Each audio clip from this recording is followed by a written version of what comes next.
Okay, so here we go. This is the Kindle Fire home screen. In the middle of the display, you can see our content carousel. All the content I've used most recently is right there, ready and waiting for me in one click. So I was watching a movie, using the Amazon Silk web browser a little bit earlier, just playing a little bit of Fruit Ninja, reading Wired magazine. I can scroll back to the top. I can click on Rango, resume where I left off. I'm going to switch it over to landscape.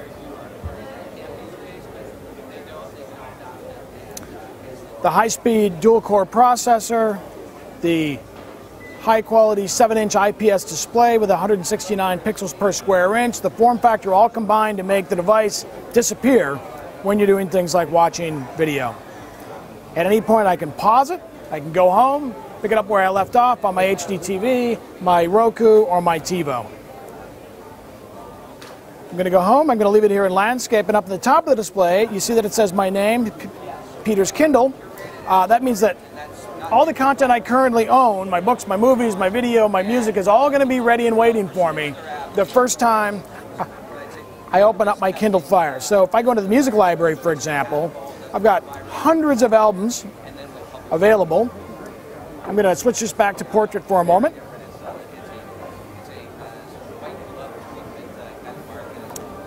Hundreds of albums available for me up on my cloud. I can store as many as I want to, and I can either stream or I can download those locally to my device. And if I download, if I'm going to be out of Wi-Fi range, for example, I can play my music locally. Let's go with some Pearl Jam, near and dear to my Seattle heart. While the music is playing, I can go home, open up a book or a website or a magazine. In this case, why don't we go to the web? This is the Amazon Silk browser. It's got tabs, which makes it really easy to get around. I can go to my favorites.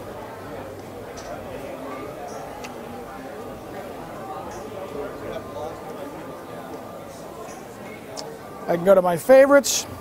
I've got things stored here. I can go to monster.com, for example. Notice it loads incredibly quickly, but you know, all the great things we do in the background occur transparently to the user. So all the user sees is an incredibly easy to use and fast web browser. In the lower part of the display is my favorite shelf, so I can pin or I can bookmark the books, the web pages, the libraries I use at the bottom of the display. And if at any point I want to adjust my music, I just have to tap at the top of the display. I can turn down the music, I can adjust the brightness, I can configure Wi-Fi. In this case, I'm going to pause, edit, and get back to playing something else. I can open up a magazine.